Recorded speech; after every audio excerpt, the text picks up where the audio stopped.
हम बात कर रहे थे जालोर के चौहान वंश की। जालोर का, जिसपे हमने अभी पिछली क्लास में बात की है कि जालोर के किले का निर्माण गुर्जर प्रतिहार शासक नागभट्ट द्वितीय ने किया, लेकिन उसके बाद में ये चालुक्यों के पास चला गया और चालुक्यों से नाडोल के शासक कीर्तिपाल ने ये किला जीतकर एक नए राजवंश की स्थापना की, जालोर के चौहान वंश की। और जालोर के इस चौहान वंश का पहला जो शासक था वो बना कीर्तिपाल। कीर्तिपाल जालोर के सिंहासन की गद्दी पर 1174 एडी या 1174 ईस्वी में बैठा और 1181 एडी या 1181 तक ये जालोर के चौहान वंश का शासक बना रहा। शासक बनने के बाद इसने सबसे महत्वपूर्ण पहला काम ये किया कि इसने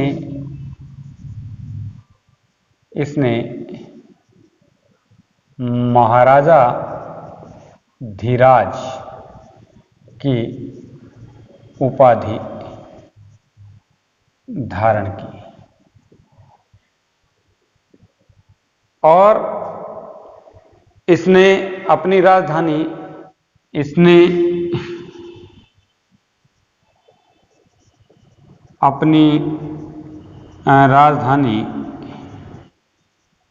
चित्तौड़, माफी चाहूँगा, नाडोल, अपनी राजधानी नाडोल से जालोर बनाई। कीर्तिपाल को इतिहास में एक और अन्य नाम से भी जानते हैं, शायद आपको पता होगा, आप सब जानते हैं इसे। एक अन्य नाम कित्तू के नाम से भी जाना जाता है।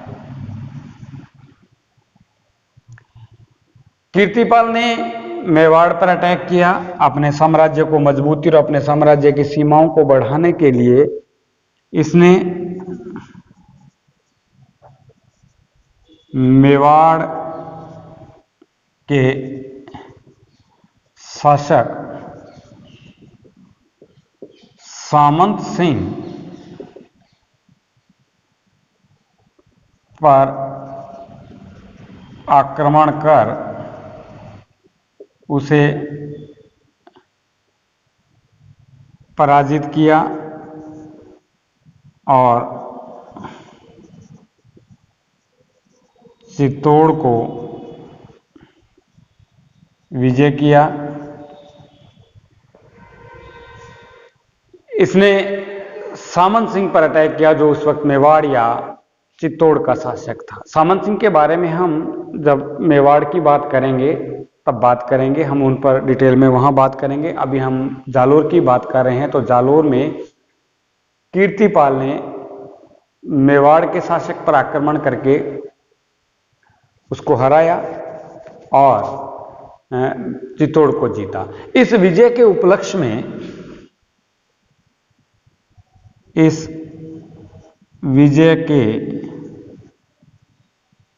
उपलक्ष्य में कीर्तिपाल ने जालोर के किले में एक लघु कीर्ति स्तंभ का निर्माण करवाया। इसने एक और बड़ा महत्वपूर्ण काम किया और वो काम था कि कीर्तिपाल ने चांदी के सिक्के जारी किए। एक बार फिर बता दूं कि कित्तू के नाम से जाने जाने वाले शासक कीर्तिपाल ने जालोर के चौहान वंश की स्थापना की। शासक बनने के बाद, जालोर को जीतने के बाद इसने नाडोल से अपनी राजधानी जालोर को बनाया और शासन पर बैठते ही इसने महाराजा धीराज की उपाधि धारण की। उपाधि धारण करने के उपलक्ष्य में इसने चांदी के सिक्के चलाए। बाद में अपनी सीमाओं को और अपने राज्य को मजबूती प्रदान करने के लिए अपने निकटवर्ती शासक और सबसे पावरफुल शासक, जिसका नाम सामंत सिंह था, जो मेवाड़ या चित्तौड़ का शासक था, उसको हराकर चित्तौड़ को विजय किया। और इस विजय के उपलक्ष्य में कीर्तिपाल ने जालोर के किले में एक लघु स्तंभ का निर्माण करवाया। 1181 में कीर्तिपाल की मृत्यु हो गई और कीर्तिपाल की मृत्यु के बाद जालोर के सिंहासन पर जो नेक्स्ट शासक बैठा उसका नाम था समर सिंह। अब हम बात करेंगे कीर्तिपाल के पुत्र समर सिंह की।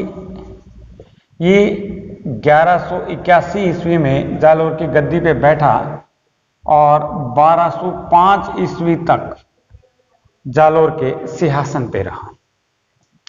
हालांकि इसने अपने पिता से प्राप्त राज्य को कभी खोया नहीं, लेकिन इसने, या हम कह सकते हैं समर सिंह ने, एक नए शहर समरपुर या सुमेरपुर का निर्माण करवाया। वर्तमान में सुमेरपुर पाली जिले में है, मगर उस वक्त ये जालोर राजवंश के अंतर्गत आता था। इसने अपनी पुत्री का विवाह समर सिंह ने इसने अपनी पुत्री का विवाह, जिसका नाम था लीलावती, अपनी पुत्री का विवाह यानी कि लीलावती का विवाह गुजरात के शासक भीमदेव सेकंड या भीमदेव द्वितीय से किया। ज्यादा कुछ नहीं किया, राज्य को संभाले रखा, बस एक नए शहर की स्थापना की और अपने रिश्तों को और अपने राज्य को मजबूती प्रदान करने के लिए उस वक्त के पावरफुल शासक गुजरात के चालुक्य शासक भीमदेव द्वितीय को अपनी पुत्री, जिसका नाम लीलावती था, इसके साथ इसने विवाह कर दिया। 1205 में इसकी मृत्यु के बाद जालोर के सिंहासन पर जो शासक बैठा उसका नाम था उदय सिंह। उसका नाम था उदय सिंह। उदय सिंह 1205 ईस्वी में जालोर के सिंहासन पर बैठा और 1257 ईस्वी तक जालोर के सिंहासन पर रहा। उदय सिंह की लाइफ का सबसे महत्वपूर्ण अगर कोई रोल है तो वो ये है कि इसने दिल्ली के शासक, उस वक्त जो था वो था इल्तुतमिश, को हराया और उसको हराने के बाद थोड़ा वहम पैदा हो गया तो इसने मेवाड़ पर आक्रमण किया। लेकिन मेवाड़ के शासक जेत्र सिंह से पराजित होकर उसके पुत्र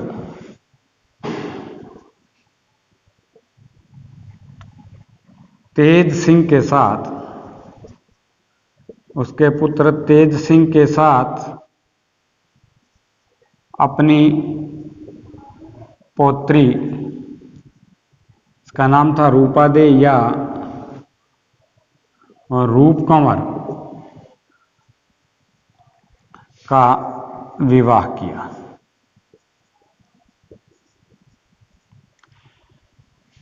ये रूपादे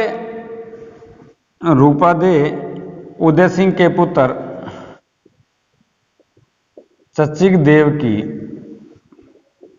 पुत्री थी और इसने मेवाड़ के साथ अपने संबंधों को एक बार फिर घनिष्ठता और रिश्तेदारी में बदल दिया।